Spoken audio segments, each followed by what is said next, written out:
òṣọdún èyí wà tún sẹ́mi ràn sí Bánjí o kú ọdún o. Kú ọdún o Dr. Bánjí ṣe bí ìwọ ní ìwé ohun ẹnìkan bí ẹgbàágbèjì olóríire ni òkú ọdún òkú èdú òkú àṣeyẹ kú ayẹyẹ oríkà ọdún orí adémúlú sọdún èyí pò ṣe tẹ̀mí sí lágbára olóhùn ọba ìran ọlọ́dún ní mọ́dún ẹ̀ lọ́dún bí oyin ti ṣe tiẹ̀ nínú afárá àgbáyúnṣe tiẹ̀ léso bí èké ti ṣe tiẹ̀ lákùrọ̀ àṣeyí sàmọ́dún ọdún ayọ̀ ló sì máa ṣe lágbára olóhùn ọba ọlágúnjú ṣe bí wọ́n ní ń ké sí lọ́wọ́ Dr. Michael ṣe bí ìwọ ní wóhun ọmọ bẹ́ẹ̀ ni ọbẹ̀ níbẹ̀ sọ àtẹ́lẹsẹ̀ níbẹ̀ náà ìgbà rẹ tí ń dùn yọ ọlọ́run ọba oníjọ́ tán láíláí ìwọ ò ní ìrẹ̀lẹ̀ ó sì máa ga ní lágbára ọlọ́run ọba ó ní má padà sáyé ìdá ọlọ́run ọba oníjọ́ kájúkú láyé Dr. Bánjí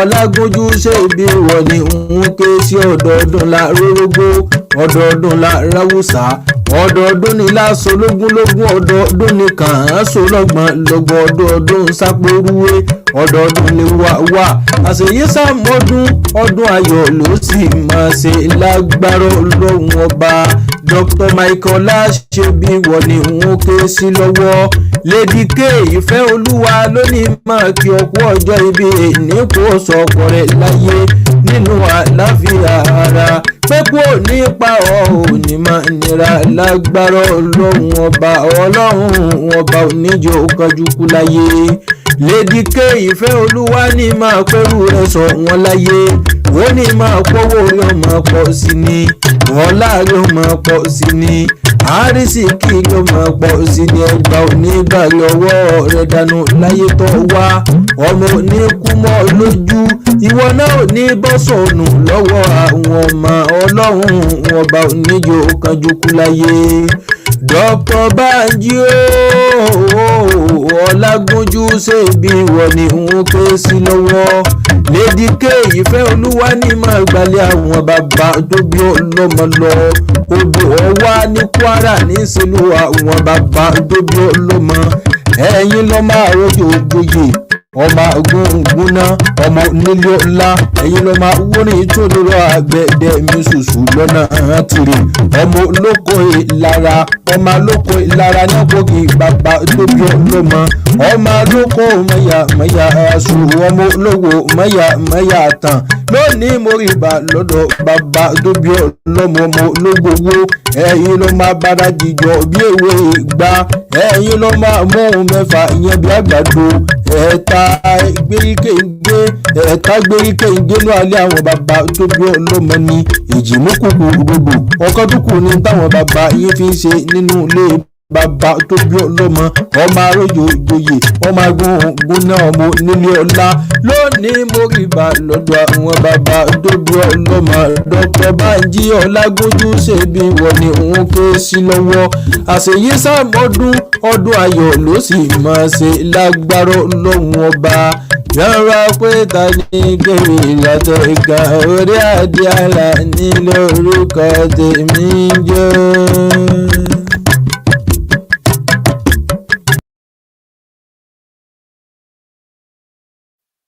Ẹ kú alẹ́lẹ́, ẹ kú àṣálẹ́, ẹ káàbọ̀ sórí ètò tòní.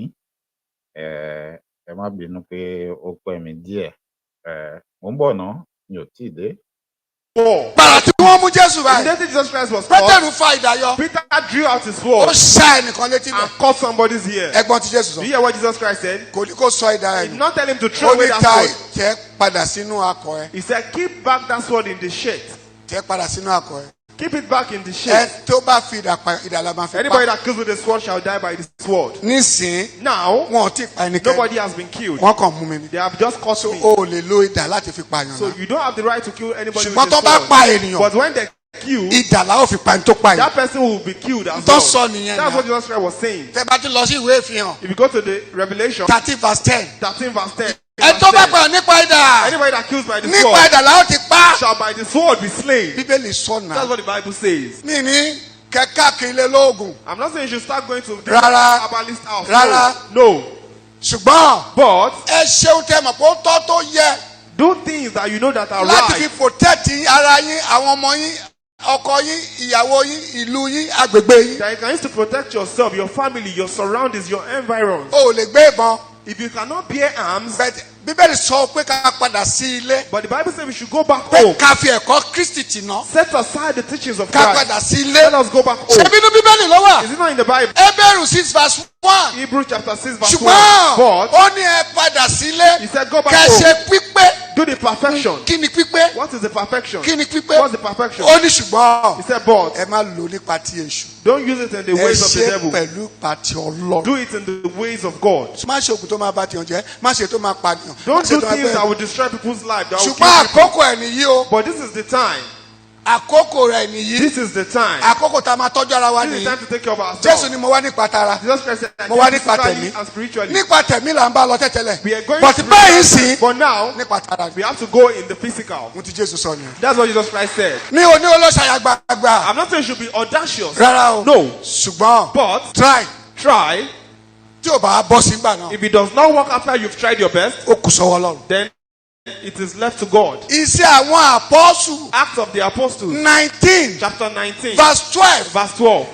Pọ́ọ̀lù Paul, ó lo bàǹtẹ́. he used an kí ni apron. bàǹtẹ́ yẹn? What's that apron ó for? fi híìlì àwọn He ènìyàn. was using it to heal people. ó yàtọ̀ sí pé lórúkọ Jésù. It is different from in Lágbára Jesus' ẹ̀jẹ̀ Jésù. name. In the name of Jesus. ẹ̀mí nìyẹn. That is ṣùgbọ́n tí spiritual. nǹkan mi bá ti wà. But when there are tá some bá ti other lo things, nǹkan mi. and we use some other things, tara nìyẹn. that is physical. ṣùgbọ́n But Ọlọ́run wá support yẹ. God supported it. ìwọ tó bá ń ṣe oògùn If you are doing láti fi protect ìlú to ẹ, protect your own, láti fi protect ilẹ̀ ẹ, to protect your láti fi land, protect gbogbo nǹkan tó ní, to protect everything you á have, ṣiṣẹ́ fún is ọ. to work for you. tó God. kò ní fi jà ìwọ tọmọtaya ẹ That àtọkọ one will ẹ, not come upon you and your tí ò ní fi family, jà ìjọ rẹ, and it will not come upon your á church. ṣiṣẹ́ fún It will work. ẹ. ẹ má tẹ̀lé wọn o. Don't follow them. tí wọ́n máa sọ wípé ẹ má ṣe I nǹkan will kan, say don't do anything. wọ́n lè kó ọlọ́pàá mẹ́fà méje dán, And they have 6, 7 policemen that are watching over them. wọ́n kó ogun jọ. They have security personnel. ẹ̀yin tẹ́ ẹ̀ lówó ọlọ́pàá kílẹ̀ láti You protect that you ara don't yín. have money to hire police, wọ́n wá ṣí ojú yín sínú church.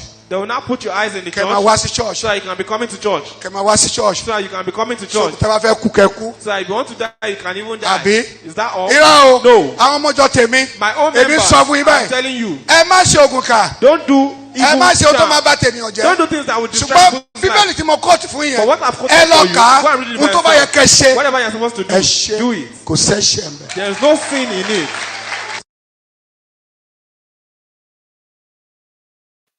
Ẹ kú alẹ́lẹ́, ẹ káàbọ̀ sórí ètò ti alẹ́ òní. Níwọ̀nba ìgbà tí a bá fi ṣe. Ẹ kú alẹ́lẹ́. Ẹ jẹ́ kí n kọ́kọ́ bẹ̀rẹ̀ báyìí nípa kíkí gbogbo wa àti dídúpẹ́ lọ́wọ́ gbogbo wa fún àyẹ́sí tí gbogbo yín tẹ́ ṣe fún mi, fún ìfẹ́ tẹ́ fi hàn sí mi lánàá tó jẹ́ ọjọ́ ayẹyẹ àyájọ́ ọjọ́ ìbí mi. Mo mọ̀ ọ́ lóore o, mo dúpẹ́ lọ́wọ́ gbogbo yín, ọpẹ́ olóore àdáàdá tán ni. Mi ò lè dúpẹ́ tán lọ́wọ́ yín. Gbogbo ẹni tó kí mi, gbogbo ẹni tí ó fi voice note sílẹ̀, gbogbo ẹni tó tẹ àtẹ̀ránṣẹ́ jíṣẹ́. Kódà bó bá ṣeé ṣe pé mi ò tiẹ̀ tíì dá yín lóhùn bíi pé mo rí, mo fẹ́ jẹ́ kẹ́ ẹ mọ̀ pé mo rí. Mo dẹ̀ mọ̀ ọ́ lóore, mo appreciate gbogbo yín. Elédùmarè á bá mi dúpẹ́ lọ́wọ́ yín. Elédùmarè á pọ́n gbogbo yín náà lé bẹ́ẹ̀ ṣe pọ́n mi lé, torí ká lè mí, kí ni mo jẹ́, kí ni mo já mọ́. Mo dúpẹ́ lọ́wọ́ gbogbo ẹ̀yin sọ̀rọ̀sọ̀rọ̀ tí ẹ pọ́n mi lé tẹ́ ẹ yẹ́ mi sí, nítorí kò sóhun tí mo gbé fún yín. Elédùmarè á bá mi dúpẹ́ lọ́wọ́ yín. Elédùmarè á bá mi san yín ní ẹ̀san re. Mo sì ń gbà ládùúrà pé irú re báyìí lẹ́yìn náà ó fi gbà padà láṣẹ Èdùmàrè. Fún ẹ̀yin tí ẹ mọ̀, tí ẹ padà ránṣẹ́ pé mi ò mọ̀ pé èní ni birthday yín, gbogbo ẹ̀ ni mo understand, gbogbo ẹ̀ ló yé mi, nítorí pé èmi gan ò fìgbà kan máa ṣe ayẹyẹ ọjọ́ ìbí mi tẹ́lẹ̀tẹ́lẹ̀ pé kí n máa pariwo. Títàná kàn wá bó ṣe wà ni. So mi ò bínú sí ẹnikẹ́ni. nítorí pé mo mọ̀ wípé èmi gan mi ò pariwo ẹ̀ tẹ́lẹ̀tẹ́lẹ̀. Fún gbogbo ẹ̀yin ọ̀rẹ́ àtijọ́ tí ẹ̀yin náà rí tí ẹ kí mi, mo dúpẹ́ lọ́wọ́ gbogbo yín. Elédùmarè á san gbogbo yín lẹ́san rere. Gbogbo ẹni tí ó ṣe jingles fún mi, mo dúpẹ́ lọ́wọ́ yín. Elédùmarè á san yín lẹ́san rere. Àti tẹni tí mo ti play àti tẹni tí mi tíì play, gbogbo ẹ̀ ni mo rí, gbogbo ẹ̀ ló dùn mọ́ mi. Mo dẹ̀ appreciate gbogbo yín. Mi ò appreciate tẹnìkan ju tẹnìkan lọ. Gbogbo ẹ̀ pátápátá òun ló dùn mọ́ mi torí pé ẹ kà mí yẹ ni, ẹ ṣe mí lóore ni. Láì gbé nǹkan kan fún yín, láì ra nǹkan kan fún yín, ẹ kàn wò ó pé ó yẹ kí ẹ fi yẹ́ mi sí. Mo mọ̀ ọ́ lóore o. Mo dúpẹ́ o. Mi ò lè dúpẹ́ tán lọ́dọ̀ yín. Ẹ ṣé gan ni. Mo kí gbogbo ẹ̀yin ìyá mi, ẹ̀yin bàbá mi, tí ẹ wò pọ́mọ kékeré ni mí, tẹ yẹ́ mi sí. Elédùmarè á pọ́n yín lé, á yẹ́ yín sí. Gbogbo ibi tí àwọn èso tó tara yín náà jáde, gbogbo ibi tí wọ́n bá ń dé, ọmọ aráyé á pọ́n wọn lé, wọ́n á yẹ́ wọn sí. Ẹ̀yin gangan ẹ ní tẹ́, ẹ ní tí láwùjọ. Gbogbo ibi tẹ́ tí ń níyì lágbára Ọlọ́run láṣẹ Èdùmàrè, ẹ ní tẹ́ ń bẹ̀. Gbogbo ibi tẹ́ tí ń gbayì, ẹ ní tẹ́ ń bẹ̀. Ojú ò ní tì yín ń bẹ̀ láṣẹ Èdùmàrè. Ẹ ṣé gan ni o. Mo mọ̀ ọ́ lóore. Mo dúpẹ́ lọ́wọ́ gbogbo wa.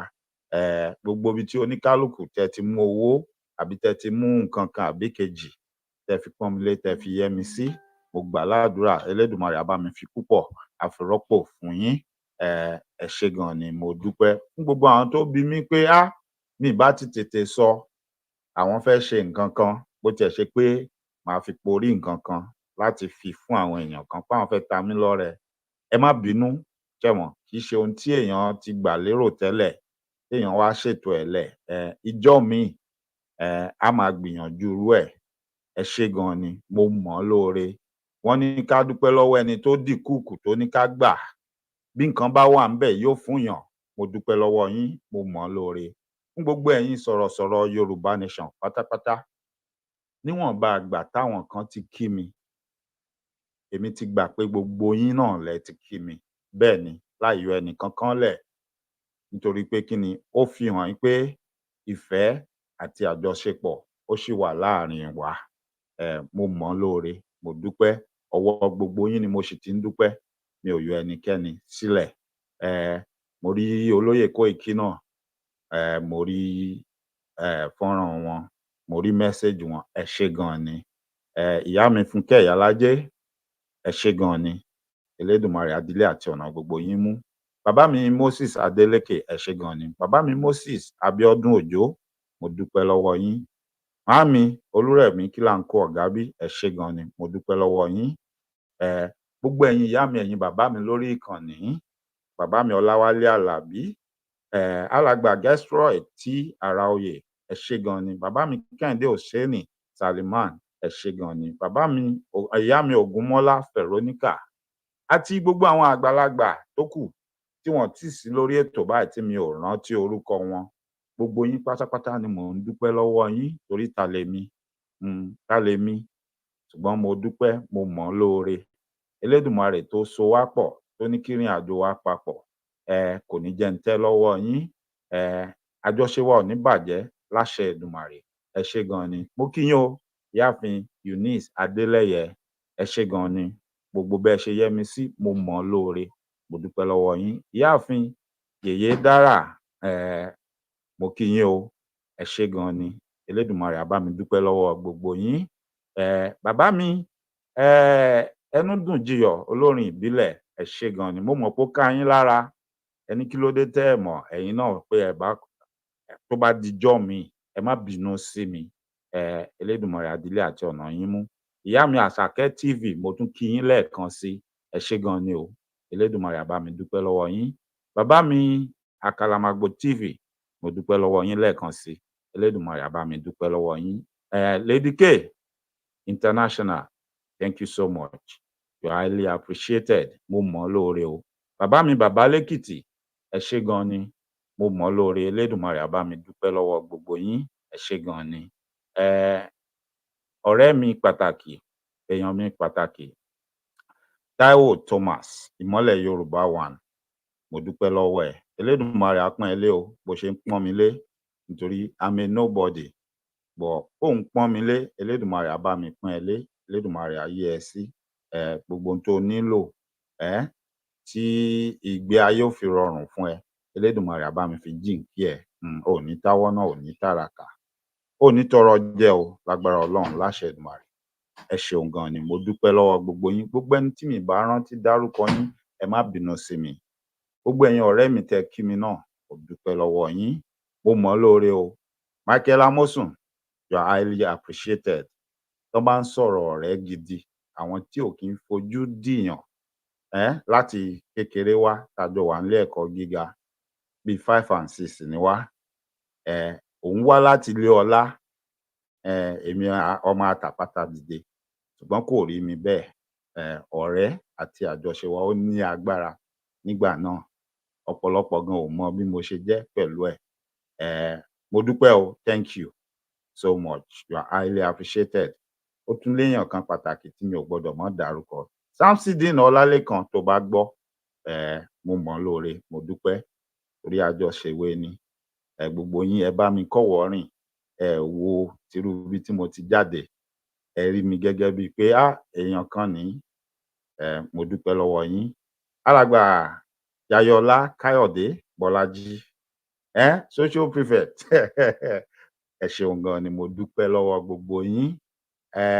Bàbá mi Abíọ́dún Adéníyì, mò ń dúpẹ́. Èèyàn dáadáa ni gbogbo yín.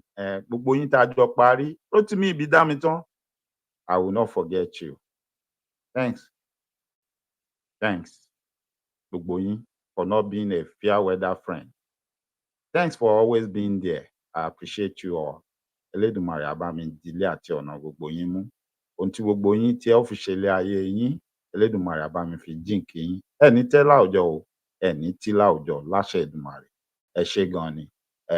Tí n bá tún padà ń rí àwa kọ̀ọ̀kan ńbẹ̀, màá máa kí wa. Unspent Barry, mo ń kí yín, ẹ ṣé gan ni.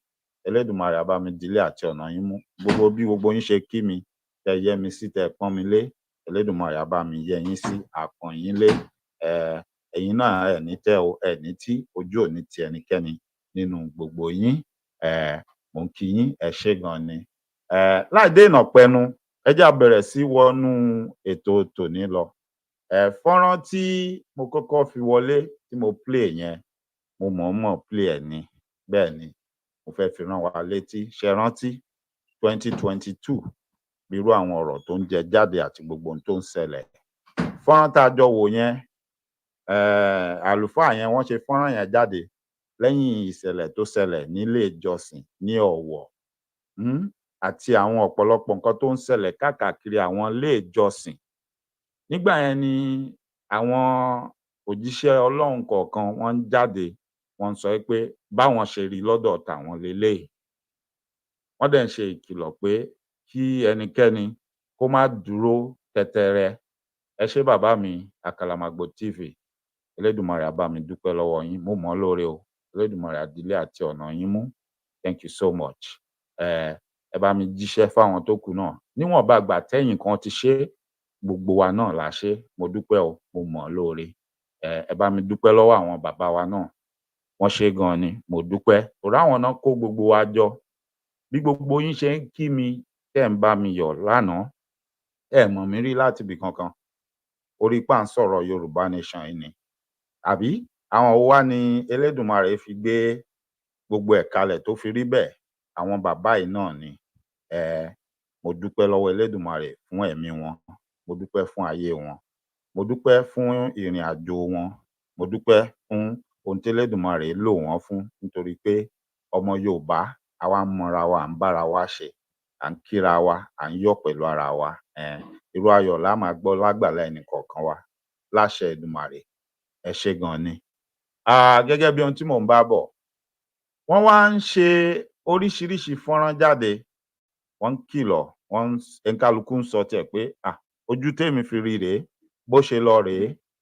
Wọn ò ní kó má ṣe báyìí, wọn ò ní kó má dáàbò bo ra ẹ, wọn ò sì ní kó má dáàbò bo ìdílé ẹ, wọn ò ní kó má dáàbò bo ìlú ẹ, wọn ò ní kó má dáàbò bo aya àti ọmọ.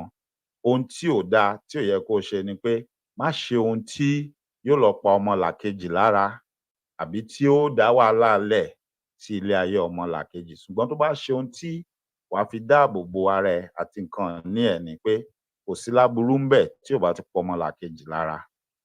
Mò ń padà bọ̀ lórí yẹn, ẹ jẹ́ ká gbé yẹn sí ẹ̀gbẹ́ kan. Tẹ́ bá wo àkọlé mi, mo ní kò sí ẹni tó mọ́ nínú gbogbo wọn. None of them is innocent. They are all guilty. Bẹ́ẹ̀ ni. Tẹ́ bá wá wo ohun tó wà lórí thumbnail, ẹ rí i pé oríṣiríṣi nǹkan ni mo kó síbẹ̀.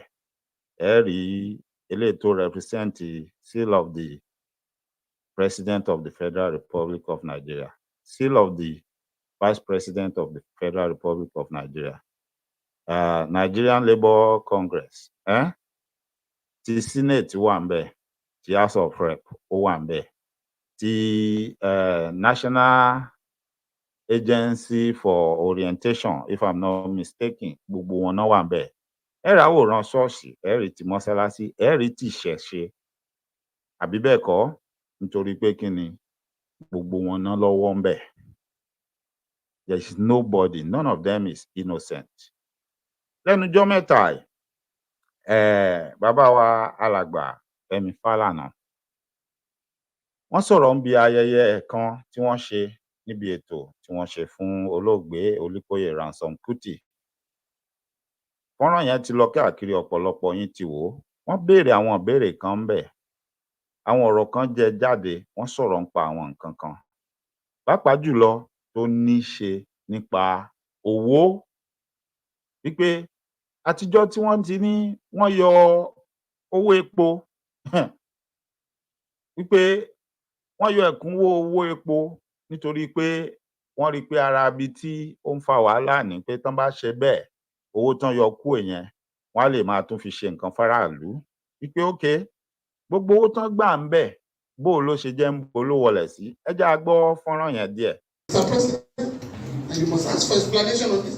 In December 7, this regime, Tinubu administration, gave out 135 billion naira to governors to fight COVID-19 in 2023.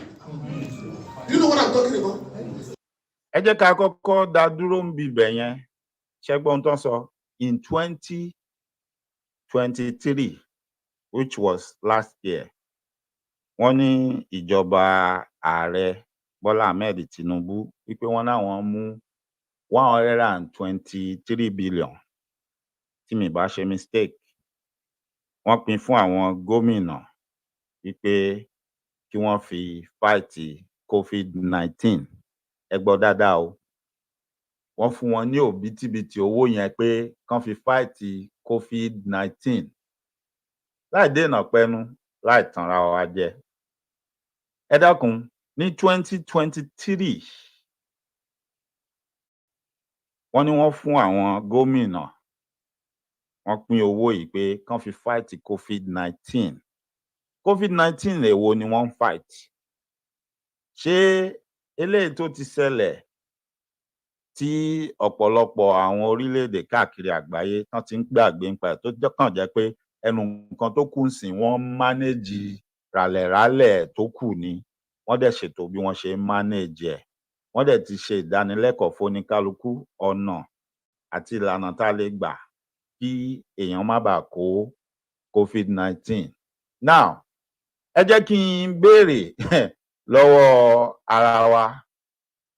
Nígbà tí COVID-19 jà ńlẹ̀ ràìnràìn gan tó lágbára, tó nílò pé kíjọba náwó lé lórí, tó nílò wípé kí wọ́n ṣe ìdánilẹ́kọ̀ọ́ fáwọn èèyàn, tó nílò wípé kí wọ́n ṣe bí àìsàn yóò ṣe ní mú àwọn èèyàn nílẹ̀ wa. Bó tiẹ̀ jẹ́ pé Elédùmarè ti dá wa sí ilẹ̀ tó dáa, ó dá wa síbi tí ó dáa, tó fi jẹ́ pé àìsàn yóò fi bẹ́ẹ̀ mú àwọn èèyàn lọ títí ní gbogbo Áfíríkà, tá a bá ní parọ́. Ṣùgbọ́n síbẹ̀síbẹ̀, ṣé gbogbo wa la rántí pé nígbà yẹn àwọn ìjọba òkèèrè, àwọn ìjọba Gẹ̀ẹ́sì, t'Amẹ́ríkà àti àjọ àgbáyé ni wọ́n parapọ̀ tí wọ́n ṣe ètò àti ìlànà bí vaccine COVID-19 bó ṣe máa kárí àti bí wọ́n ṣe máa rí pé ó dé Áfíríkà bó tiẹ̀ jẹ́ pé a nígbàgbọ́ pé wọ́n sì yàn wá jẹ. Mo ṣì ń bọ̀ ná. Ẹ jẹ́ a gbọ́ fọ́nrán Last ìtúwájú December, díẹ̀. they gave out 123 billion to not 135. You can go to fight COVID-19. Furthermore, and this must be our demand from here.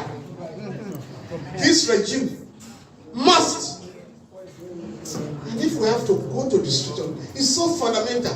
This regime must, comrade, must. Yes. Warehouse the gains of the removal of fuel subsidy and channel it. Ẹ má bínú, ẹ jẹ́ kí n wá padà síbi ọ̀rọ̀ tá à ń bá bọ̀. Now, àwọn ìjọba orílẹ̀-èdè tó ti dàgbà sókè káàkiri bíi Amẹ́ríkà, United Nations, gbogbo wọ́n kóra wọn jọ. Wọ́n ní báwo la ṣe ṣe ọ̀rọ̀ Áfíríkà sí pẹ̀lú COVID-19. Ṣé ẹ sì mọ̀ pé kì í pẹ́ sí wọn lẹ́nu gbogbo nǹkan tí ò bá ti dáa tó bá ti ṣẹlẹ̀ lágbàáyé wọ́n á ní Áfíríkà ló ti wá, Áfíríkà ló ti ṣẹlẹ̀. Bó tẹ̀ jẹ́ pé nígbà náà gbogbo wa la mọ ìhà ibi tí ọ̀rọ̀ yìí ti kọ́kọ́ bẹ̀rẹ̀ tí wọ́n ń kú bí adìyẹ tí ó gbé kọ́lí, bí adìyẹ oníyọ̀rọ̀. China. It started from the Asian continent. Ohun tó dájú tí ò rújú tí mo lè fi gbogbo ẹnu sọ. Any day, anywhere, and I can stand and defend my statement. Any day, anytime, anywhere. Ṣùgbọ́n kò pẹ́ sí wọn lẹ́nu tán fi bẹ̀rẹ̀ sí yí. Ṣé gbogbo yín lẹ rántí ohun tí wọ́n fojú àwọn ọmọ orílẹ̀-èdè Nàìjíríà tó wà ní orílẹ̀-èdè China tí wọ́n fojú wọn rí nígbà náà? Ọ̀pọ̀lọpọ̀ tó rìnrìn àjò tán wà nínú hòtẹ́ẹ̀lì wọ́n lé wọn dà síta, wọ́n dà wọ́n sí títì bí ẹran bí ajá. Wọ́n nítorí pé àwọn nígbàgbọ́ pé àwọn ni wọ́n kó COVID wá. Nígbà náà lọ́hùn, mo rántí arákùnrin kan tó ń ṣojú orílẹ̀-èdè Nàìjíríà. Ó gbéná wojú àwọn tí wọ́n wà ní ilé ìgbafẹ́ hòtẹ́ẹ̀lì wípé ẹ ṣe lè lé àwọn èèyàn mi síta bí ẹran. Irọ́ lẹ̀ ń pa pé àwọn ni wọ́n kó COVID wá. Ara àwọn tó ń ṣojú ìjọba orílẹ̀-èdè China ńgbà yẹn, ó ń wu ọ̀gbẹ́ni yẹn lójú, ó rẹ́rìn-ín ìyàngì. Ó láàánú ẹ̀ ń ṣe mí, ó dìgbàjúmọ̀ lójijì. Ó láàánú ẹ̀ ń ṣe mí, ó dìgbàjúmọ̀, ó fẹ́ dìgbàjúmọ̀ àbí? Ó yé mi àtẹ̀yìn ìdí tó fi pe gbólóhùn yẹn fún. Nítorí pé ó mọ̀ pé ìgbà tí àwọn bàbá àwọn olórí orílẹ̀-èdè àwọn tí wọ́n bá fi pe àwọn olórí orílẹ̀-èdè Nàìjíríà, wọ́n á sọ fún ọkùnrin yẹn pé ta ló rán ẹ níṣẹ́ tó ń ṣe. Wọ́n á gbaṣẹ́ lọ́wọ́ ẹ̀. Tí ò bá lọ sẹ́wọ̀n gan díẹ̀ ni ó kù. Òun ló ṣe rẹ́rìn-ín ìyàngì tó sọ fún pé ó di gbajúmọ̀ láìpẹ́ yìí. You are going to be popular. Àwọn èdè tó ń jáde lẹ́nu arákùnrin yìí sí ọ̀gbẹ́ni yẹn òun nìyẹn fẹ̀yìn tẹ́ bá rántí. Dònídọ̀la mo sì ń wádìí arákùnrin yẹn pé bo ló wà lénìí. Ṣé gbàrà tí ìṣẹ̀lẹ̀ yẹn ṣẹlẹ̀ tán ṣé wọ́n gbaṣẹ́ lọ́wọ́ ẹ̀ ni? Àbí bo ló wà? Àbí wọ́n fún ní ìgbéga? Torí irú àwọn èèyàn tó yẹ ká nílò nìyẹn. Àwọn tó gbójú gbóyà, àwọn tẹnu wọn dá ṣáṣá, tẹnu wọn dá ń tọ́, tí wọ́n ṣe tán láti dáàbò bo ọmọ orílẹ̀-èdè wọn ní gbogbo ibi tí wọ́n bá rán wọn lọ láti máa ṣojú orílẹ̀-èdè. Àwọn tán ṣe tán pé rárá o, ẹ lè yan ọmọ orílẹ̀-èdè wa jẹ. Iṣẹ́ tí mo sì gbà tí mo wá ṣe ń bí nìyẹn. Ṣùgbọ́n èmi àti yín mọ ohun tó máa ń ṣẹlẹ̀ sírú àwọn èèyàn bẹ́ẹ̀. Now, ẹ jẹ́ ká kúrò níbi ọ̀rọ̀ arákùnrin yẹn. Nígbà yẹn, gbogbo àjọ àgbáyé, nígbà tán ti kọ́kọ́ tọ́jú ara wọn ní gbogbo ilẹ̀ aláwọ̀ funfun, tán ti make sure pé vaccine yẹn ti go round, àwọn ò lè lack anything. Náà ṣẹ̀ṣẹ̀ wá ṣètò pé ó yá, ó kà àwọn Áfíríkà. You know, we are always the last to receive all these things. And when you look at it, àwọn wo ló ń develop gbogbo kìíní? Àwọn wo ni brain behind it? Don't be surprised. You will find a lot of Africans wípé àwọn nọ́mbà wọn ṣe ètò gbogbo kìíní. Àwọn nọ́mbà wọn yanjú ẹ̀. I'm not going to go in depth into that because that will be part of our program tomorrow. And tomorrow's program, Ejo, mo fẹ́ bẹ̀ gbogbo wa, it's not just going to be me talking. It's going to involve all of us. I will open the phone line and let you call in. That is the one with the topic where pick up your pen, write a letter to your former slave master and their stooges. You know who your former slave masters are? Those are the ones that colonized Nigeria, who never left but pretended they left. That's one. Who are the stooges? Their stooges are your president, vice president, minister, governor, commissioner, state rep, and your senators, including your pastors, your imams. Yes, they are all their stooges. Ìránṣẹ́ wọn tán fi lẹ̀ pé continue doing what we have been doing. Ẹ̀yin máa jẹ mọ́ mu. Ṣùgbọ́n make sure you are carrying out our orders. Ibi tá colonize wọn dé, you continue the work from there. And you better yourself, but you need to deliver our message. Iṣẹ́ tá a fi rán yín, ẹ máa jẹ fún wọn. Gbogbo ibi táwa ti ń jẹ àwọn loopholes yìí, ẹ má di o. Ẹ má di, ṣùgbọ́n ẹ̀yin náà ẹ má jẹ, ẹ má fìyà jẹ àwọn ọmọ ìyá yín, àwọn ọmọ bàbá yín tó kù. Now, á yanjú yẹn lọ́la. So, have it at the back of your mind. Tó bá di lọ́la, when I come in, I'm going to explain my point. I'm going to, on my own, I will tell you, if I was to pen a letter to the former slave masters and their stooges, I've already given you the names of the people we are talking about. So now you have an idea of what we are talking about. So tomorrow when you call in, you are going to say it like, if you are writing a letter to them, what will you say to them? What have you observed? And what is your stand right now from what you have learned, from your understanding right now? Are you going to be bold enough to write a letter and say how you feel to each and every one of these people we are talking about? Are you going to be bold about it? Now you are not writing it to them directly. I'm giving you a platform to call in tomorrow. Say your mind. No holds barred. Nobody is going to gag you or hold you back on this platform tomorrow. Whatever you think you are going to write in that letter, how you think you are going to warn the former slave masters and the stooges they left behind that you are no longer their slave. Your shackles have been broken. You are now free and you know your right and you are ready to demand for it. Be ready to talk about it tomorrow. Elédùmarè á ṣọ́ wa jù ọ̀la lọ. Now back to what we are discussing today. Nígbà tí àjọ àgbáyé tí wọ́n ti yanjú tara wọn tán, gbogbo àwọn aláwọ̀ funfun, wọ́n ti ṣẹmọ̀ pọ́dọ̀ wọn náà ni wọ́n ti ń gbé kọ́lí tí gbogbo ẹ̀ ń ṣẹlẹ̀. Àbí àwọn ní ibi tí Elédùmarè dá wọn sí, tí wọ́n ní oríṣiríṣi wẹ́dà àti oríṣiríṣi àjálù. Elédùmarè ò jẹ́ káwa nírú ẹ̀ níbi tó dá wa sí. Àfẹ̀yí tó bá jẹ́ man-made tí wọ́n bá wá ṣe experimentation lórí wa without our knowledge, which shouldn't be happening. Tó yẹ kí ìjọba wa kán máa mọ̀ kó tó ṣẹlẹ̀, ṣùgbọ́n nítorí ìjẹkújẹ, nítorí àtẹnujẹ, they will look the other way. Ẹ rántí ijọ́ kìíní àná, tọ́nà àwọn kan wá ń da toxic waste sí orílẹ̀-èdè Nàìjíríà. Wọ́n ò kó toxic waste láti ìlú tiwọn. Gbogbo wa la mọ̀ nǹkan tó ń pè ní pé nǹkan wà toxic. It means it's not good for your health. But some people deem it fit to collect money and say, come and dump it here in Nigeria. Just pay us and dump it here. Like as if we are a dumping ground at Akiton, Ori Akiton. And the people that did such, they knew what they were doing. Ó ṣeé ṣe agbègbè ibi tán ní kán máa dá sí yẹn, àwọn ò ní jẹ́ lọ́bẹ̀, wọn ò ní débẹ̀ rárá.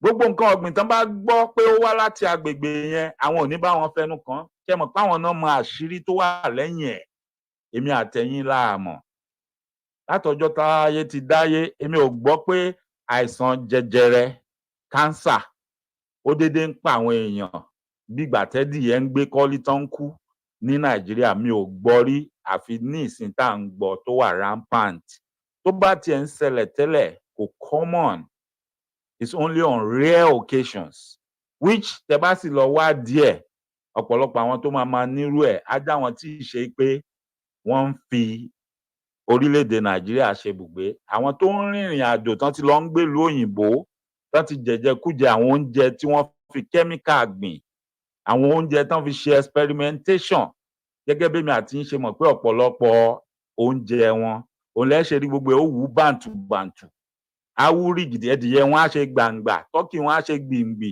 nítorí pé steroid gbogbo ẹ̀ ni wọ́n ń fún wọn ohun tí ó mú wọn tóbi ṣé ohun tí mò ń sọ yé wa nínú gbogbo tán dẹ̀ ń fún wọn yìí àwọn nǹkan kan àwọn àìsàn kan wà tó máa bá a wá bẹ́ẹ̀ ni especially if you are the type tó jẹ́ pé ìwọ náà káràmọ́sìkí o láìkí kó mọ ló fẹ́ ṣe bí òyìnbó you know you go to a restaurant and they are asking you pé how do you want your meat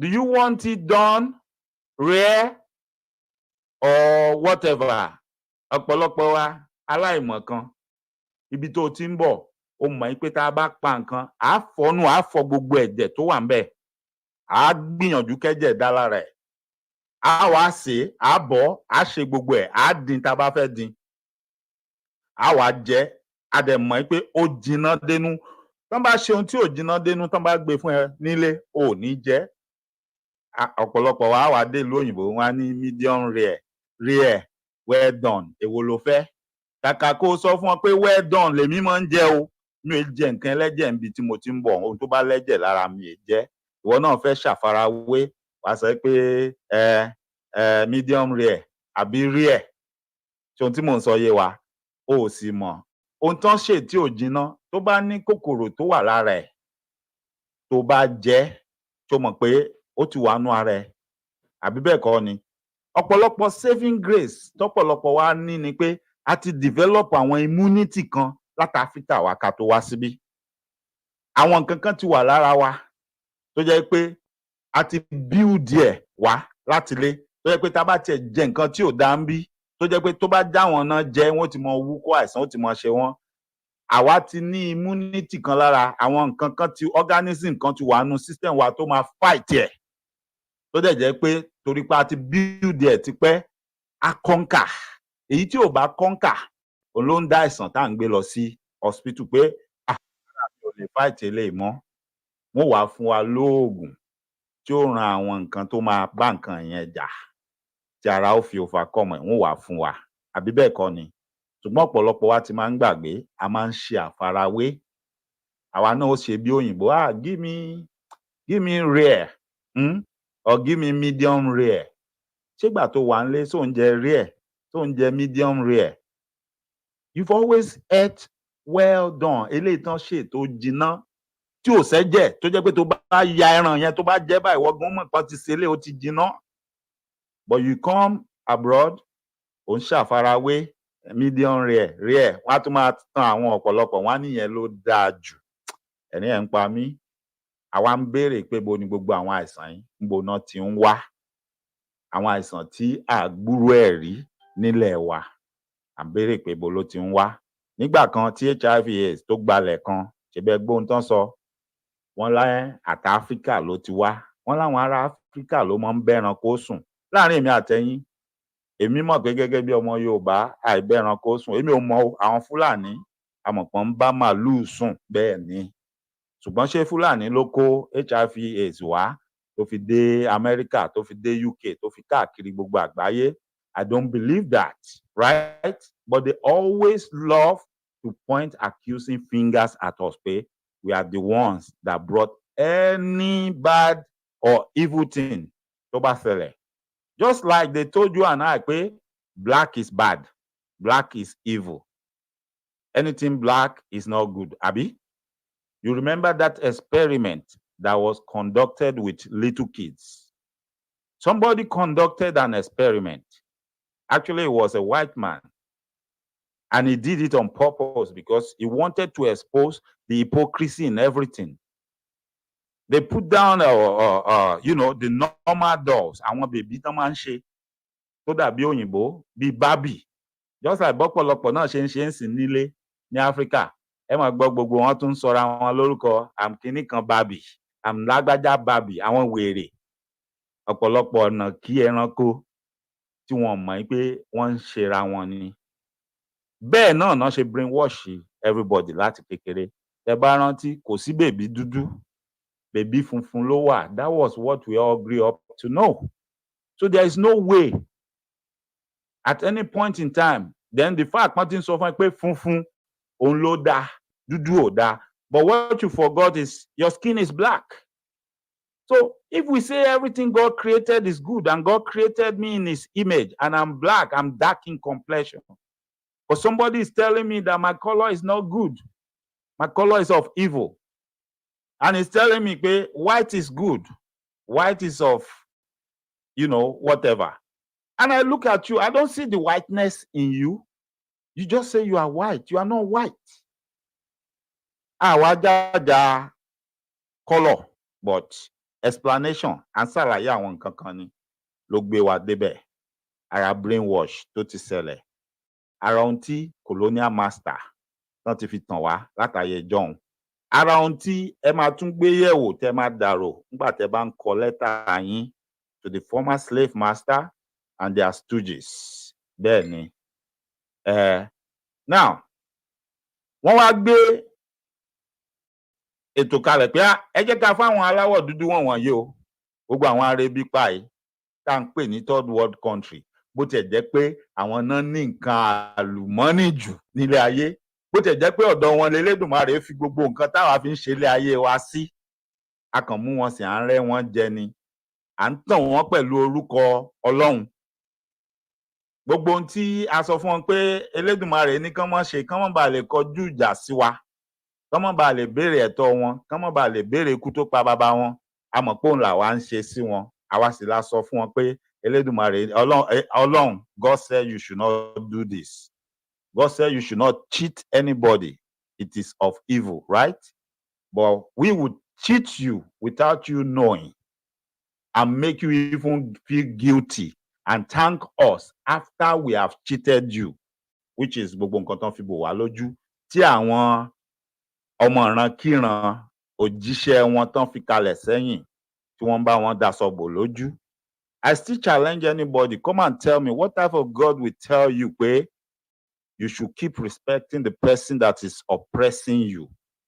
Somebody that caused the death of your family members, your children, your husband, your wife, and they are saying God said you should not challenge them. You should not look them in the face. They are telling you, God said he will fight for you. So why did God create you in his image in the first place? Ask yourself that question. Ẹ jẹ́ á tẹ̀síwájú. Now, wọ́n wá ní wọ́n ń pín kínní, wọ́n ń pín fún Áfíríkà. Ìwọ̀nba èyí tí wọ́n kọ́kọ́ kó tán náà ń kó bọ̀ láfíríkà.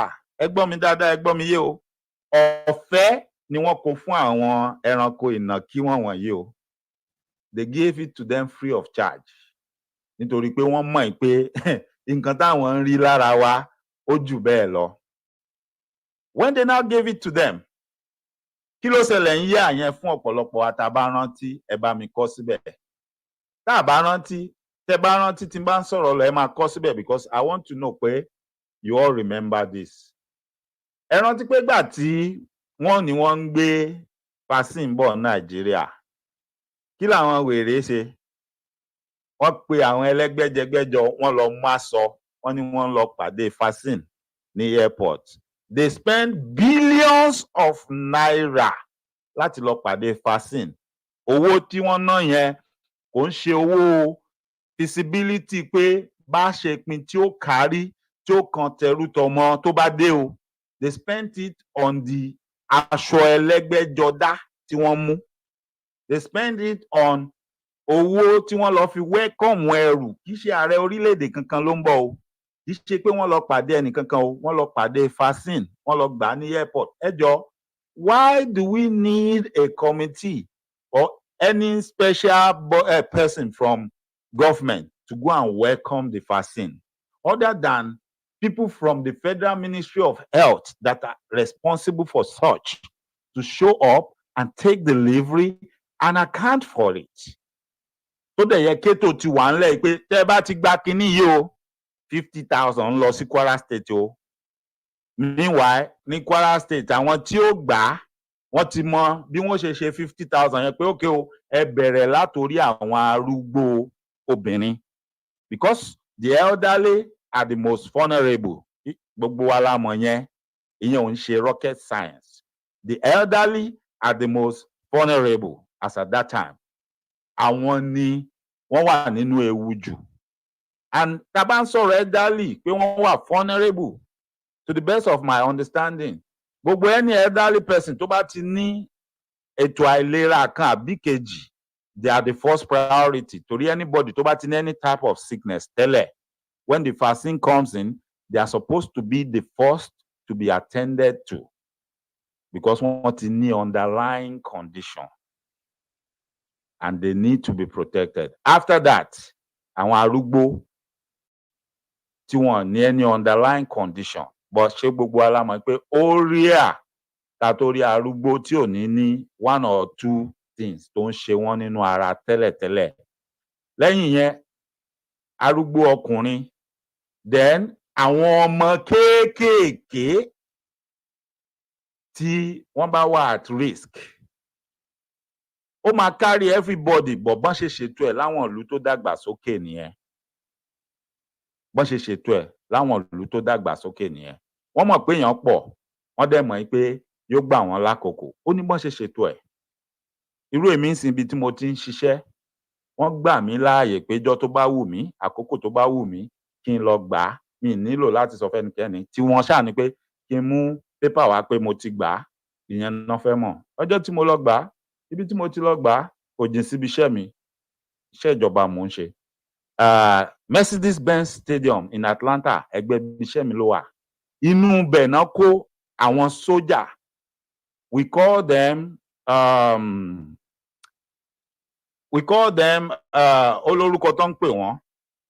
Inú bẹ̀ náà kó wọn sí, àwọn náà wà ń bẹ̀ tán administer ẹ̀, àwọn gan-an máa gún ẹ.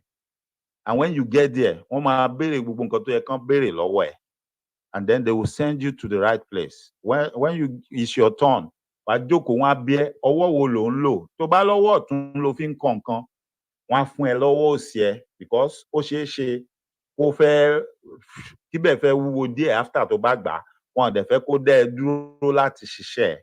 So they will ask you. Irú èmi tí mo jẹ́ left-handed person, I took mine on my right, the first one, right? So mo ń ṣàlàyé eléyìí láti jẹ́ oyé wa pé wọ́n ṣètò ẹ̀, despite the fact wọ́n mọ̀ pé ó máa kárí, but wọ́n sì structure ẹ̀, wọ́n ṣètò ẹ̀. Everybody dẹ̀ follow through. Everybody dẹ̀ gbà, kò dẹ̀ sí wàhálà. Àfàwọn tó dìídì decide pé àwọn ò fẹ́ ń tà wọn, àwọn ò ní gbà nítorí pé wọ́n ìbẹ̀rù kan àbí kejì tí àwa dúdú ní pé ṣé kìí ṣe pé gbogbo kinní wọ́n fẹ́ máa fi sterilize wa pé ká má lè reproduce mọ́. That is part of the discussion for tomorrow, because fact wà nú ọ̀rọ̀ yẹn, ká má tanra wa jẹ. Fact wà nú ọ̀rọ̀ yẹn, but ara ọ̀rọ̀ tọ̀la ni pé ṣé lóòótọ́ ni wọn ò fẹ́ káwa dúdú ká máa pọ̀ sí, wọn ò fẹ́ ká máa bí sí, ká máa rẹ̀ sí. Most of you are wondering, why are they focused on bringing sọkùnrin sóbìnrin? Why are they hell-bent pé wọ́n fẹ́ force ẹ̀ lé wa lórí? Ṣé kò tí ì yé yín? Ẹ̀ tí ìró lọ bẹ̀ pé ó ní agenda tèmi àti yín tá àti understand dáadáa. Ṣé ẹ sọ pé ẹ gbọ́ láwọn ìgbà kan pé wọ́n sọ ọ̀rọ̀ yẹn, statement yẹn jáde lẹ́nu àwọn kan pé a need láti control population àgbáyé, ẹ jẹ́ ká lọ sí Africa ká dín wọn kù. Ṣẹ́yìn ò gbọ́ rí? Ẹ mọ̀ pé irú situation yẹn ti wáyé sẹ́yìn, ẹ mọ̀ pé discussion yẹn ti wáyé sẹ́yìn. Ara àwọn èèyàn tó sọ ọ̀rọ̀ yẹn, ẹni tó gbé wá sí Nàìjíríà ńjọ́ kínní àná, ó wà lára àwọn tí wọ́n jọ ṣèpàdé yẹn tán jọ ń sọ̀rọ̀ yẹn. Bí géètì yín kan náà ó wà ń bẹ̀. Ṣé ohun tí mò ń sọ yé wa? nígbà tí ọ̀gbẹ́ni tó ní Tesla nígbà tó ń sọ gbogbo nǹkan tó ń sọ lẹ́nu ọjọ́ mẹ́ta bí ọdún mélòó sẹ́yìn ṣé gbọ́ gbogbo nǹkan tó ń sọ ṣó yé wa ṣá mọ̀ túmọ̀ ẹ̀ ṣá ń follow ṣá ń pay attention pé it's a lot going on around us ọ̀rọ̀ ọjọ́ mi nìyẹn mo sì ń bọ̀ lórí ẹ̀ màámi ìyáàfin Olúrẹ̀mí kí là ń kó ọ̀gá bí ẹ ṣé gan ni mo rọ́wọ́ yín àbùdíntolókun àbùdíntolọ́sà lágbára Ọlọ́run láṣẹ Èdùmàrè gbogbo bí tẹ́ ẹ ti mu kò ní gbẹ gbogbo èso tó tara yín jáde wọ́n á yàn wọ́n á yanjú wọ́n á ṣoríire ẹ ní fọwọ́ yín gbọ́mọ sí o láṣẹ Èdùmàrè ibi gíga tẹ́ ẹ wà ẹ ní wálẹ̀ láéláé òkè òkè lọ́wọ́ afúnni ń gbé òkè òkè lọ́wọ́ yín ó máa wà láṣẹ Èdùmàrè ẹ ní tọrọ jẹ o ẹ ní táwọ́ ná ẹ ní tàràkà láṣẹ Èdùmàrè gbogbo lé ẹ bá mi kí màmá wa wọ́n ta mí lọ́rẹ ẹ ṣé gan ni màmá mo mọ̀ ọ́ lóore o ẹ ṣé gan ni àwọn ọmọ yín náà gbogbo ibi tí wọ́n bá lọ gbogbo ohun tó ń bá ṣe wọ́n máa bá ojú rere Olódùmarè pàdé wọ́n má ṣe ń bá ojú rere Olódùmarè pàdé wọ́n máa bá tọmọ ẹ̀dá èèyàn pàdé ẹ ṣeun gan ni gẹ́gẹ́ bí ọ̀rọ̀ tí à ń bá bọ̀ now wọ́n wá gbé fásìn yẹn dé àwọn ìnàkí èèyàn tá a kó jọ tá a pè lólórí wọ́n láwọn ń lọ wẹ́kọ̀mù fásìn wọ́n ná billions of naira wọ́n má sọ wọ́n kóra wọn sọ́kọ̀ wọ́n lọ airport wọ́n lọ gba fásìn wọ́n gba fásìn lẹ́yìn tán gba fásìn ìròyìn tá a padà ń gbọ́ ni pé torí gbogbo alalé èèyàn ńlé tá à ń retí tá a bá ti pè wọ́n ṣẹ́yìn náà ti gbà ṣán ti fún yín because ọ̀pọ̀lọpọ̀ ló ń bẹ̀rù wípé wọ́n sọ wípé káwọn máa gbà á ń dá wọn lẹ́kọ̀ọ́ pé ẹ ní láti gbà á nítorí àwa náà ti gbà á kò fi nǹkan kan ṣe wá àti pé kí àìsàn yẹn a ti mọ̀ pé kò gbilẹ̀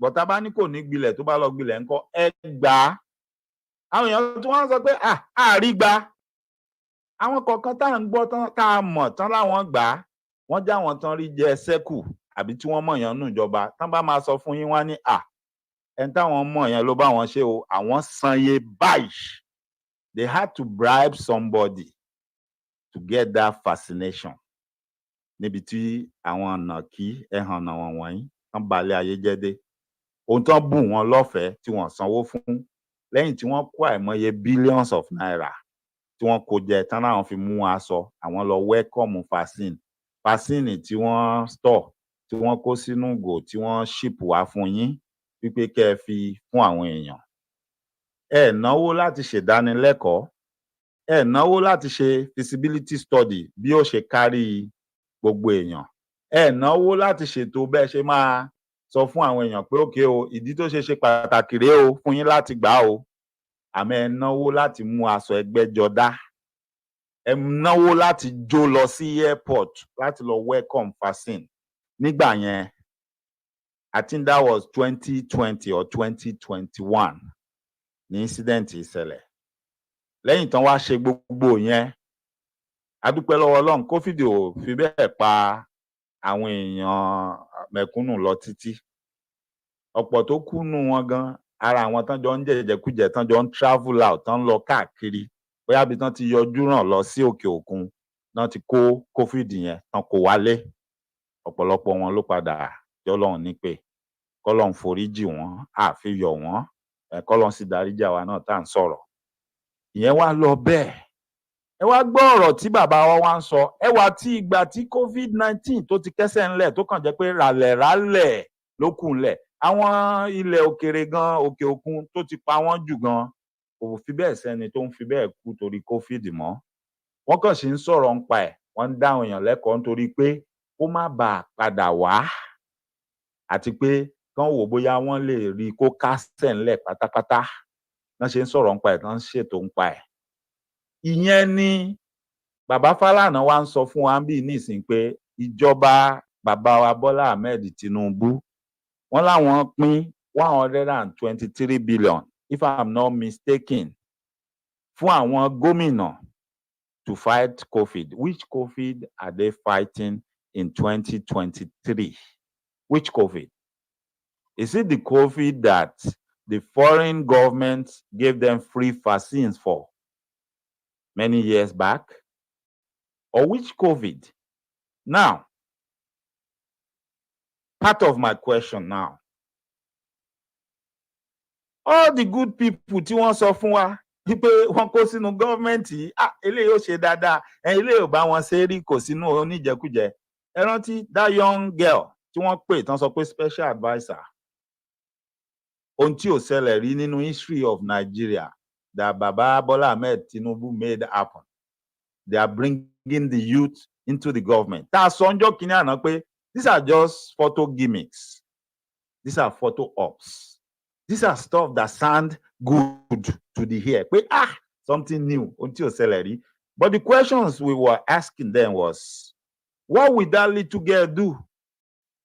What will she do in the midst of these vultures? Because all these people surrounding her, they are vultures. I want damaged goods. If you take one bad apple, you see, àárín ọ̀pọ̀lọpọ̀ good apple. Good apple. Not to even talk, you are now bringing one good apple or two good apples. You are dropping them in the midst of a lot of rotten apples. What do you think will happen? What do you think will be the outcome?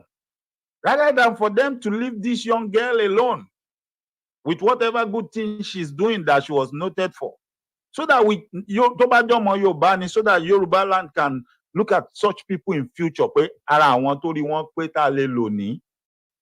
They brought her and put her amongst the bad apples so that they can mess her brain up. I can bet you now, go and look at that girl. Now she already have her own sweet tooth. She loves all the good things of life. I can bet you that. No matter how honest, no matter how humble she was before, I know something already changed in her right now because what he exposed her, so we want to go back here, yeah? And she's now part of them. Those are the things we were saying then. We're not saying this girl is not innocent. We're not saying but politicians will always be politicians. They want you to accept their government. They want you to welcome them. So they need to do things to make you happy, to make you think they mean business. And they're about to make the impossible possible. Or did anybody in their widest dream ever dreamt or thought about it, such a thing will happen? That somebody will come into government and then go into a university and bring out somebody that is still in college, somebody that is still in university, not a graduate yet, and bring such a person into the government as a special advisor. Show salary, or did we ever dream of that? But does it sound good? Does it look right? But is it working for us right now? Because right now, if we are talking about the government is claiming to have spent about 123 billion naira on COVID. Now, have we heard the voice of this young lady? Chatigboti young lady, tijade to ti pariwo síta pé ibola náwó ìsìnkí ni wọ́n fi ṣe. Perhaps somebody want to ask me, kilo komo yembe. That is not our own portfolio. But láwọn ìlú tó ti dàgbàsókè táwa ń gbé, ohun tá à ń rí tá à ń gbọ́ lójoojúmọ́. When such happen, any member of government in such a party will talk about it. They will come out openly and address it because they want the public to know I'm not part of it. They will resign their appointment.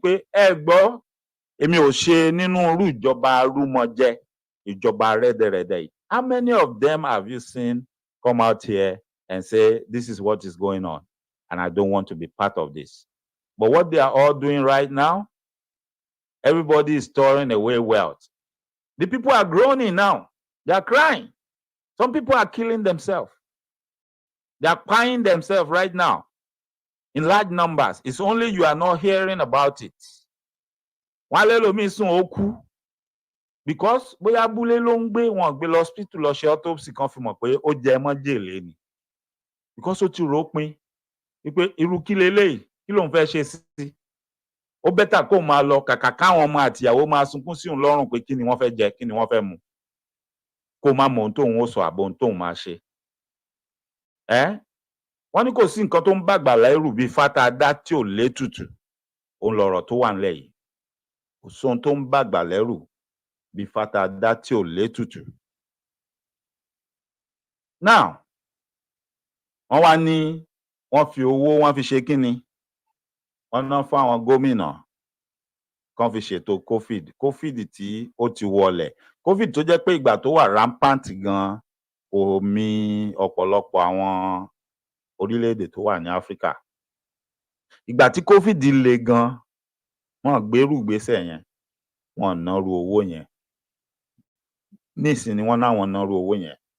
Ìyẹn náà fi ń ṣàlàyé ara bí tí wọ́n ná owó ẹ̀kúnwó tí wọ́n yọ lórí owó petrol crude oil ara bí tán lówó ń lọ nìyẹn o. Torí pé à ń béèrè question pé ok ẹlẹ́tì owó lórí crude oil àti gbọ́ bọ́ńbó lówó yìí ń wọlẹ̀ sí kí ló dé tára sí ní aráàlú. Wọ́n níbi tó wó ń lọ nìyẹn. Ẹ jà tẹ̀síwájú.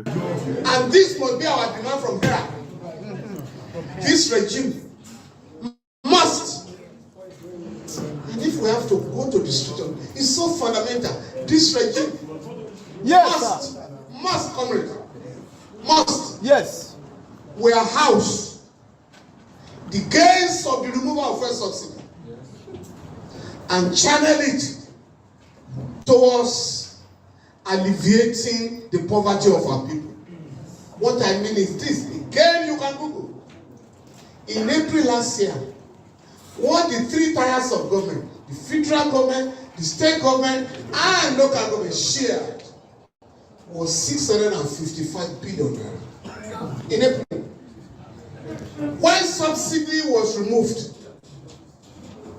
right? First subsidy. Since June, according to the Minister of Finance, you can Google, there is no month that less than 1 trillion has been shared.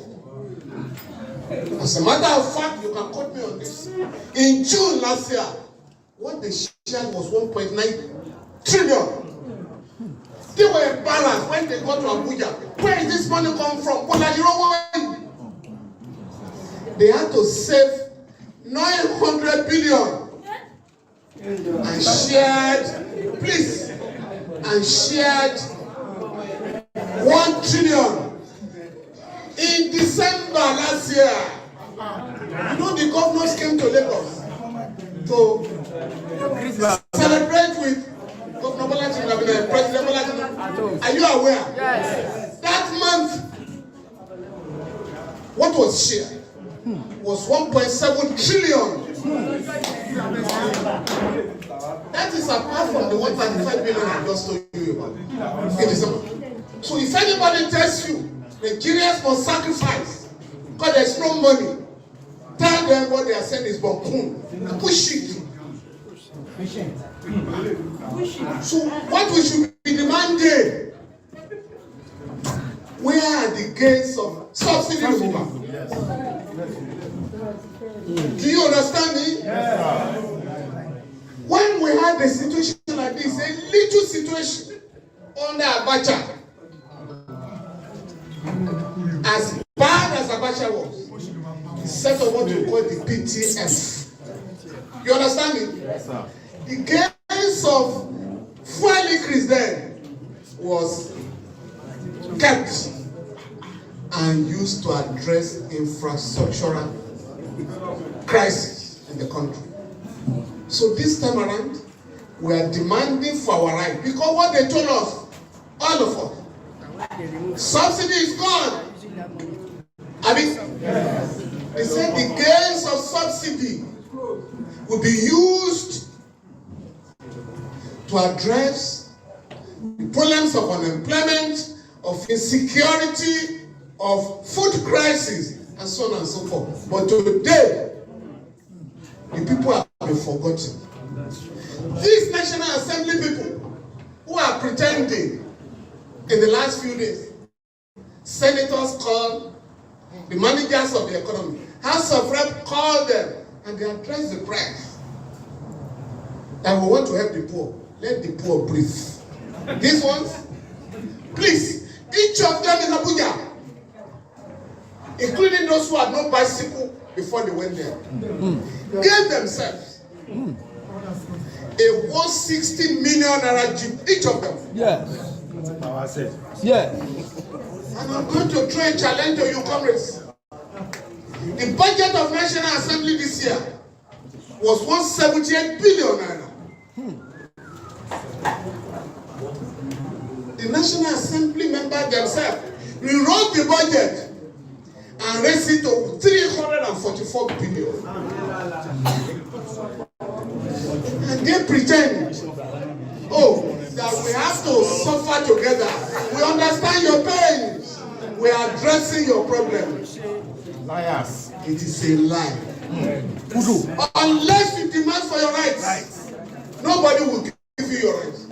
Yeah. I think Fela made the point. Yes. Yes, sir. Nobody, human rights is not my property. Nobody can dash me. So we must end this with a commitment to mobilize our people, to demand for their rights.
Oh, sorry. Ẹ ṣé gan ni bàbá mi Waris Jinadu. Yes, I muted myself before. Mo ní gbogbo wa la gbọ́ ohun tí bàbá wa Fálànà tí wọ́n sọ. Mo wá ní màá tú fọ́nrán ẹ̀ màá tú lò lọ́la kí n tó parí ohun tí mò ń sọ, ohun tá à ń ṣe yìí. Now, ní ọ̀la ni màá round up ohun tí à ń sọ, ohun tá à ń ṣe yìí.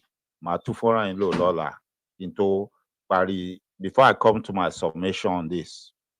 Mo wá ń sọ̀rọ̀ mo ní lánàá òun ló jẹ́ kí inú mi dùn nígbà tí mo rí ọ̀pọ̀lọpọ̀ àwọn ọ̀rẹ́ mi kọ̀ọ̀kan tá a jọ gba iléèwé ẹ̀kọ́ gíga secondary school, polytechnic, college of technologies àbí university kọjá. Inú mi dùn.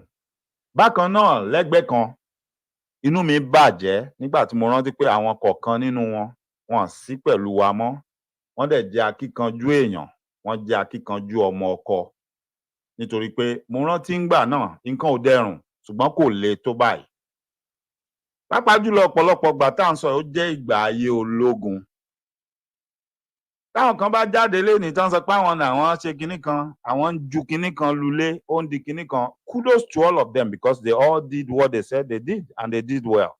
But at the same time, àwa kan náà wà ńgbà yẹn tá a jẹ́ ọ̀dọ́ pẹ̀lú bá a ṣe ní nǹkan kan tá a mọ nǹkan kan. A jáde síta. Aṣọ kan akọni pé àkúkú joyè ó sàn jẹnu mi ò kálu lọ. Ayé ìgbà yẹn ni tán bá ń sọ̀rọ̀ NLC, Nigerian Labour Congress. Ayé ìgbà yẹn náà lágbára tán lẹ́nu. kì í ṣe àwọn rándanràndan tẹ́ ń wò nísìnyí àwọn tán máa sọ̀rọ̀ lẹ́ni pé we are going to do this tomorrow tán bá ti pè wọ́n tán bá ti bribe àwọn ọ̀gá at the top ọ̀túnla ẹ̀ mọ̀ gbọ́n sí pé we have postponed it we have talked to the president yes he promised us ṣé mọ̀dí tó fi rí bẹ́ẹ̀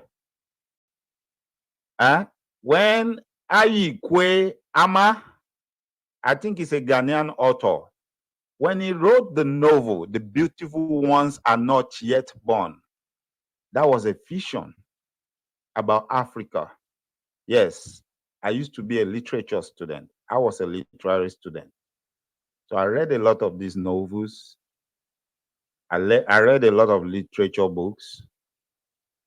Most of them, as at that time, didn't really make sense to me. But now everything is coming back and it's making sense. I remember the first time I saw the title, The Beautiful Ones Are Not Yet Born. I thought they were talking about beauty, female, male, and all that. Until I started reading, then I grasped it like, okay, this man is talking about politics. And he's saying that whatever we thought we are seeing today about our politicians, those were like, I'm talking about maybe 30 years ago or more when this man wrote the book, that whatever they were seeing there, then thinking things are bad, that the politicians are not good, that you ain't seen nothing yet. The ones that are coming after those ones will be worse. Now, think about it and look at the situation in Nigeria. It was situation here that. Each government, I don't care whatever tribe, are worse than the one before it. I don't care if the president is a Christian, Muslim, or Muslim. That's why I will always give the Seshe people their credit where it's due. It's not that we are pampering them. We have never seen any of the president come out and say, I'm an Oniseshe person. We have not seen it. When we see it, we will talk about it. That is why it's always like, oh, one man take his side and one issue say, no, we are not taking their side. What you are maltreated for a very long time. And we have always heaped all the blames on them. Meanwhile, they don't know anything about how we are running the government. They don't know anything about how we are running the government. Now, Ninu Gbogbo, he talked about the beautiful ones are not yet born. When it finally made sense to me, I understood. And those people, all of them in those days, including Baba Wole Soyinka, all of them, I can call them prophets. They were talking about things. You know how many years, as far back as when? But everything they said are still happening now. Even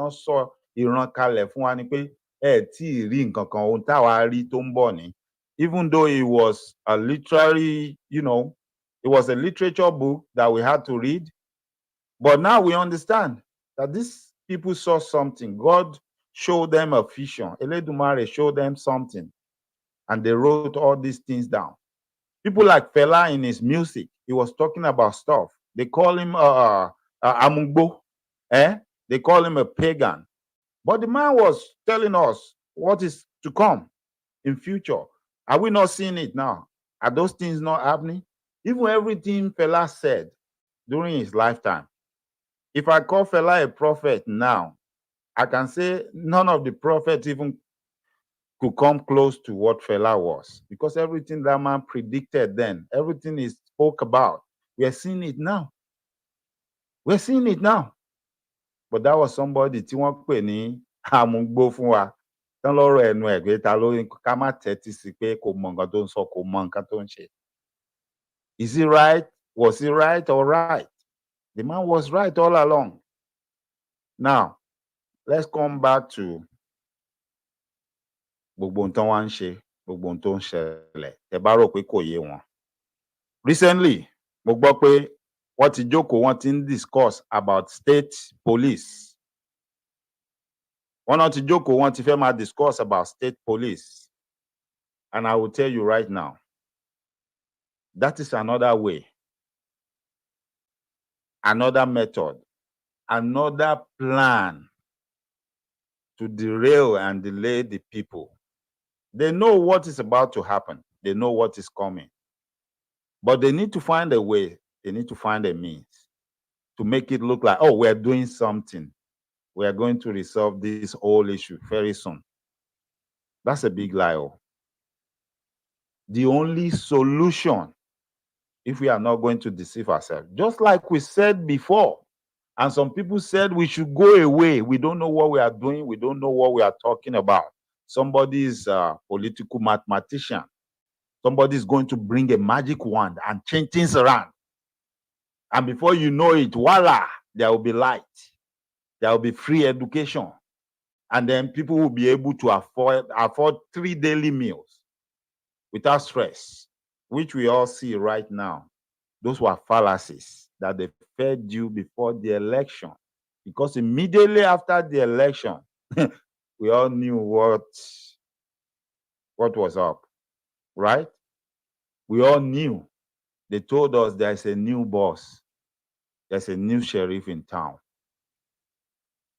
They even boasted that they were not hungry before they became president. They already had everything they needed. If that was true, if you had everything you needed before you became president, or the wife of the president, the son of the president, the daughter of the president, why are you people saying that they should use the people's money to sponsor a buoyant lifestyle for your family? Why? When everybody is crying, people cannot feed, people's children cannot have education anymore, people cannot walk freely on the streets. Don't get me wrong, I know you didn't cause the problem. If anybody says you caused the problem, that person is a liar. You didn't cause it. But you are the one that said you can fix everything. That is where you are guilty. You promised the people that you are going to fix everything that has ever been wrong with Nigeria. We told you it cannot be fixed, but you promise you are going to fix it. And that is why people are looking at you now and asking you what is going on. Why can't you fix it? Is this not what all these young people were talking about? That Nigeria is beyond fixing. Nigeria is beyond redemption.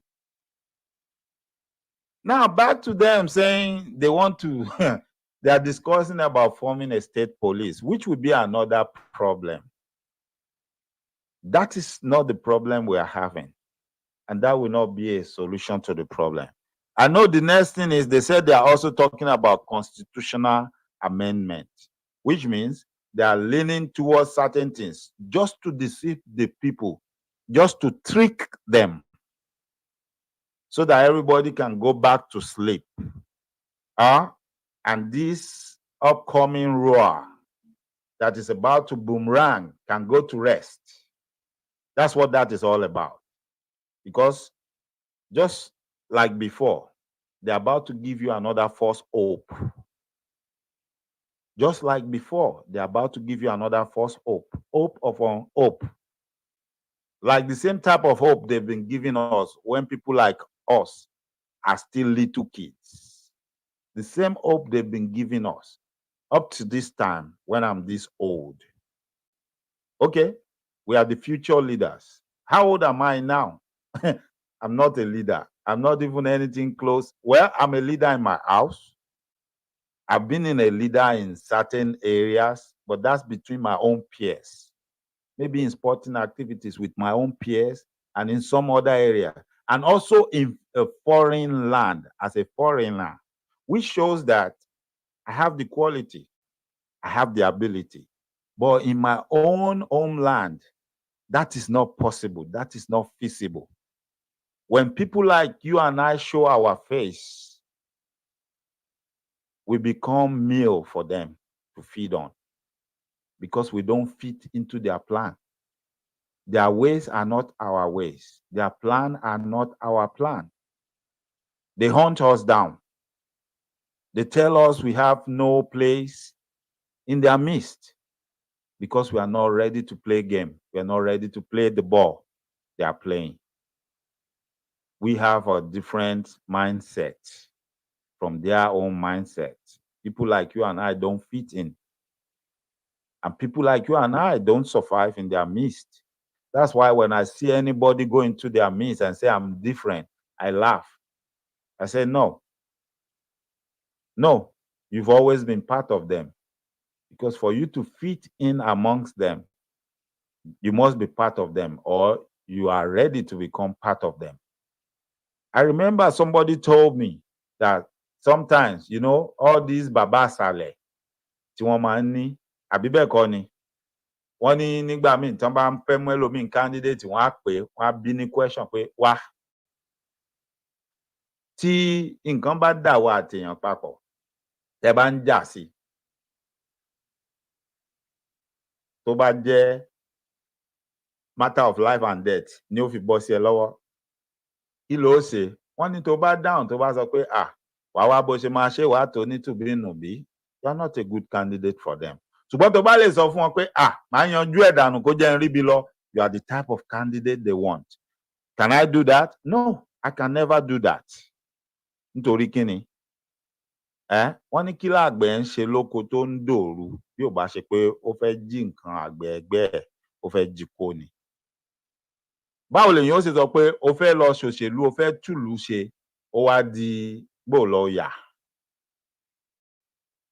Ó di pé dandan ẹni tó bá ti bọ́ dù bí ò bá ti jáwọ́ ńbẹ̀, ó gbọ́dọ̀ ṣe kí ni? Ó gbọ́dọ̀ dolóògbé torí kí wọ́n lè débẹ̀. Kí ló fẹ́ lọ ṣe? Kí ló fẹ́ ṣe fáráàlú? Tó fi jẹ́ pé ó di dandan kó o yanjú ọmọlàkejì kó lè débẹ̀. That is why you and I, we don't fit into their program. That is why when I see other people say, if you can't beat them, join them, I look at them and laugh and say, enter conquer tó gbà, tinú ẹ̀ ló pọ̀. You are part of them before. You didn't just make up your mind to join them. You've always been part of them because it was in you already. But for some of us, we can't even think of it. It can never cross our mind, we want to do such. That is why it is so easy for us to look at it and say, when the people are ready, yeah, if you really mean well for the people, you're not the one that will be begging them and running after them. You can beg and run after them for a while, but once you find out they are not ready for you, as long as there is nothing else that you are trying to gain from it, you let them decide when they are ready for you. Wọ́n ní nǹkan tí èèyàn bá mú dání, ó lè má níyì lọ́wọ́ èèyàn títí dìgbà tí èèyàn bá sọnù. So you let them know your value. You don't chase them. Situation yẹn la wà now. Ìgbà kan là ń pariwo ẹ jáde, ẹ ṣe gbá ẹ ṣàwó, ẹ ṣe kòkò bàbá sásùn. No, I'm not going to ask anybody wá ṣe gbá wá ṣàwó, wá ṣe kòkò bàbá sásùn. You remember the EndSARS protest? Did anybody ask them to come out when they did? No. The only problem they had was they didn't get all the necessary support they needed. Right? So when the people are ready, they are going to come out. And then perhaps they will get the necessary support they needed. Mi ò tíì parí topic yìí gẹ́gẹ́ bí mo ṣe sọ. It will be part of our discussion tomorrow. Mi fẹ́ kí fọ́nrán mi fẹ́ kó gùn jù. I know you are all enjoying it and you don't want me to leave right now. But mo fẹ́ máa ṣe ní ṣókí pépé ní kékèké because some people actually wrote me and they made me realize pé if I can make the videos shorter, wípé kó má máa gùn jù, pé ká kọ́kọ́ gbìyànjú ẹ̀ bẹ́ẹ̀ yẹn pé ó máa dáa, á jẹ́ káwọn lè máa wò ó tán. And I understand torí data àti gbogbo ẹ̀. So ẹ má bínú sí mi. A fi àdàgbà ẹ̀ tì síbí báyìí lénìí, a wá mú láti bẹ̀ lọ́la, a tẹ̀síwájú lágbára Ọlọ́run láṣẹ Èdùmàrè. Tó bá jẹ́ pé ètò méjì ni mo máa ṣe lọ́la, tí màá kọ́kọ́ ṣe kan ní ọwọ́ àárọ̀, tí màá wá ṣe kan lọ́wọ́ ọ̀sán, á ṣe bẹ́ẹ̀ láti tẹ̀síwájú lórí ètò yìí. àkọlé yìí náà la fi tẹ̀síwájú lọ́la tí màá kọ́kọ́ ṣe. Then ẹlẹ́ẹ̀kejì ni ti pick up your pen and write a letter to the former slave masters and their stooges. Lágbára Ọlọ́run láṣẹ Èdùmàrè, kọ́lọ́run ọba kó dẹ̀mí gbogbo wa sí, ká tún ríra láyọ̀ àtàlàáfíà. Eléyìí tá à ń sọ níwọ̀n báyìí, ẹ jẹ́ ká lọ digest ẹ̀, ẹ jẹ́ ká pín sí àwọn ibi tá a bá rò pé ó yẹ kó dé. Ẹ jẹ́ ká fi hàn àwọn èèyàn. Then if you have not subscribed to my channel on YouTube, because I think it's high time, I'm thinking about leaving Facebook alone. It's not working for me. I'm thinking about leaving Facebook alone. Mo fẹ́ fi Facebook lẹ̀. And then I'm going to add TikTok. Then YouTube. So fún gbogbo àwa tí a bá ti darapọ̀ mọ́ mi lórí YouTube, mo bẹ̀ wá, mo rọ̀ wá, ẹ jọ̀ọ́ ẹ darapọ̀ mọ́ mi lórí YouTube, because we are getting there now. Àkókò tí ń tó. Ọ̀rọ̀ pọ̀. Àwọn kan wà tá a tiẹ̀ ní sọ lórí afẹ́fẹ́. Tó yẹ pé màá pe àwọn ọmọ mi àtàwọn bàbá mi kan. Ẹ̀yin aṣọ láti máa sọ àwọn yẹn bí ìpàdé ni. Àwọn ọgbọ́n kéékèèké kan tẹ́lẹ̀dùmarè fi sí mi lọ́kàn. Mo fẹ́ bá àwọn bàbá wa yẹn sọ àtàwọn màmá wa kán jájọ gbé yẹ̀wò. Then tó bá jẹ́ nǹkan tó mọ́pọlọ dání ni, kán bá wa tì síwájú sọ́dọ̀ àwọn tó bá yẹ kó dé, tí wọ́n mọ̀ pé àwọn tá a lè finú tán tá a fojú jọ. Elédùmarè á ràn wá lọ́wọ́. Títí dìgbà tá a bá pàdé lọ́la, mo ń kí gbogbo wa pé ẹ ṣé gan ni. Ẹ kú àjọṣe ọjọ́ ìbí àná. Ẹ sì kú gbogbo bí ẹ ṣe yẹ́ mi sí. Elédùmarè á yẹ́ gbogbo yín sí. Mo wá ń gbà ládùúrà pé oorun ayọ̀ ni gbogbo wa ó sùn o. Láyọ̀ là á jí, ọ̀kọ̀ọ̀kan là á jí. Tá bá ti lọ sùn, àní tójú oorun dójú kú, àní tójú àlá dé kòtò.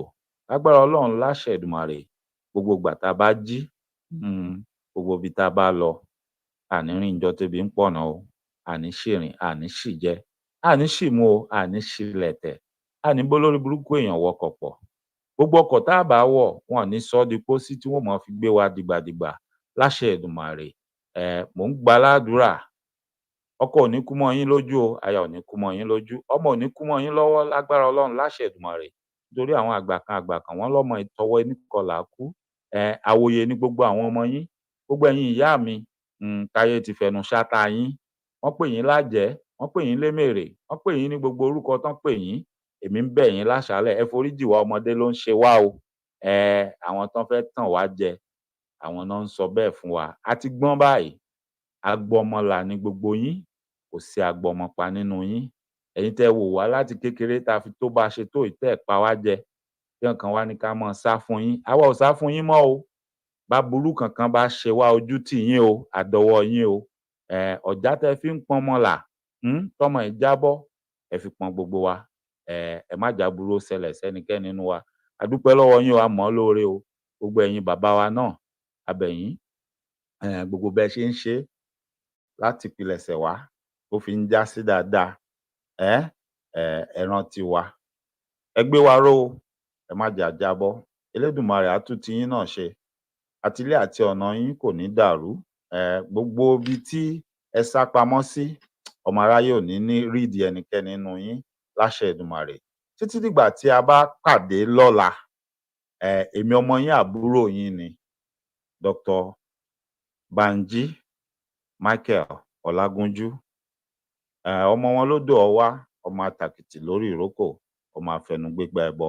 Mo ń dágbére fún gbogbo wa pé ká ríra láyọ̀ o, ká pàdé láyọ̀. Ẹ ṣeun gan ni. Ó dàárọ̀. Mr. President, and you must ask for explanation on this. Dr. Banji o, kú ọdún o, Ọlágúnjú o, kú ọdún o, òṣọdún èyí wà tún sẹ́mi ràn sí. Banji o, kú ọdún o. Kú ọdún o, Dr. Banji, ṣe bí ìwọ ni ìwé ẹnìkan bí ẹgbàágbèjì olóríire ni. Òkú ọdún, òkú èédú, òkú àṣeyẹ, òkú ayẹyẹ oríkà ọdún.